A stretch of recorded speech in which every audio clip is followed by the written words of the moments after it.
Hello and welcome to the show. I'm going to be asking you about 10 questions to do with the multimedia industry. I'm happy to be on the show. What area of the multimedia industry do you work in? I work in the website and internet area of multimedia.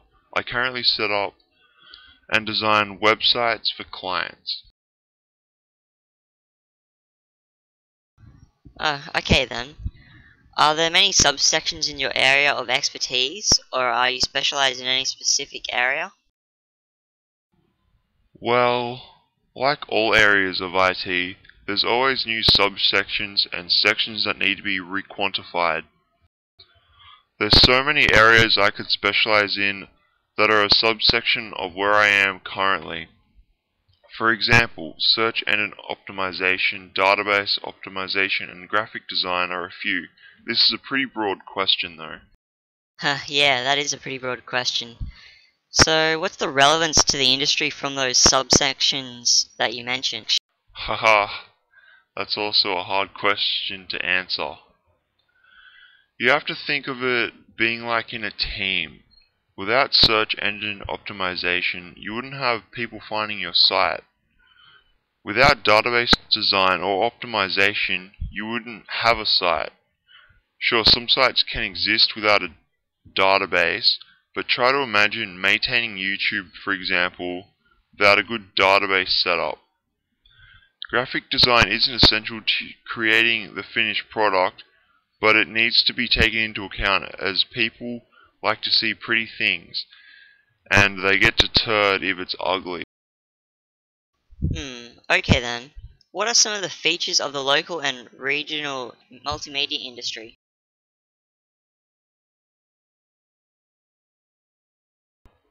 Well, I wouldn't exactly call them features to be specific, more like personality traits. Local industries tend to do low budget stuff since funding is usually limited, whereas the regional industries have a lot more money and can do their projects a lot more professionally. Okay then. Well, are there different distribution channels for products and services? There sure is. For example, you may need to hire someone who knows how to use a video camera correctly. Then there's the actual hire of the video camera. You may need a high-tech camera for only a day or so it's not feasible to purchase one. Then there's all the after filming that has to be completed. You'll need someone that can edit movies or clean up the sound. Then there's promotion and the list goes on.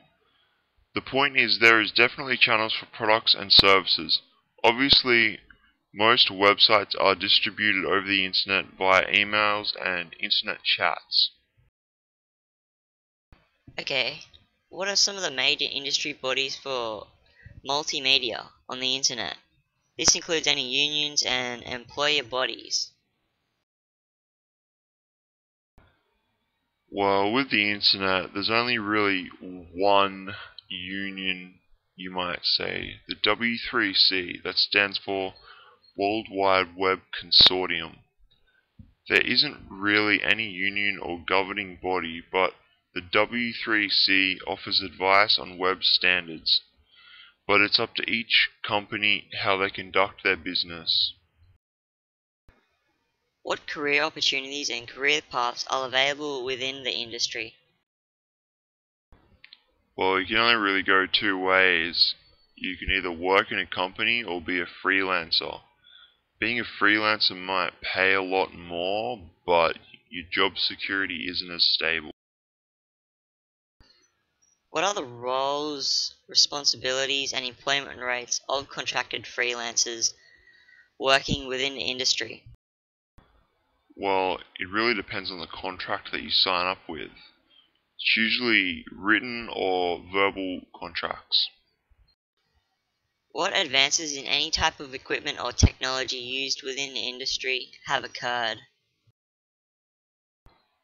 Well, that's a big question. I'll try and keep it brief though. Basically, the only thing that's gotten better over the years are faster downloads, digitalized content, better encoders, That basically means you have the same quality movie but a lot smaller file size. HD TVs, that's high definition TVs, and better GC software. What has been or are the likely effects of new technology on current work practices and the structure of the organization and industry and the community? This is also a pretty big question. Basically, some jobs become redundant and they don't need it anymore, and other new jobs are created.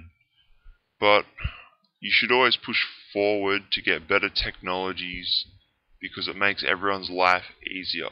Basically, what I'm saying is everything's improved. Hmm. What are some of the best ways you found to keep your skill set up to date with all these new technologies? New technologies are often based off current technologies, so as long as you stay up to date, you should be able to keep up. Though sometimes a totally new technology will come to being and it will take a whole new way of thinking to learn it. A good example of this is the current emerging 3D filming technologies.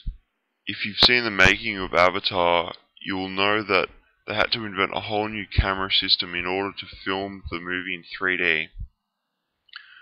A person in the multimedia industry would be wise to investigate this emerging technology to stay on top with everything. When you get stuck with something technical or need support, what sources do you use to solve your issues? Well, it really depends on the problem. I usually follow a pretty basic troubleshooting process. My first action would be to jump onto the internet, searching forums and websites for any relevant information I can find. YouTube, I've found, is a great source for tutorials. If I can't solve the problem by myself with my research, I'll ask someone who has fixed the problem before in the past, or knows more about the technology than I do so they can help me. I find that people appreciate that you've researched a problem before coming to them, as it makes it easier for them to explain everything to you. Communication is more concise as you're both on the same wavelength, and the issue is generally solved quicker if you do some prior research before contacting them as well. Well, thank you for coming on the show, and I'll talk to you later. Nice meeting you. I'm happy to be on the show.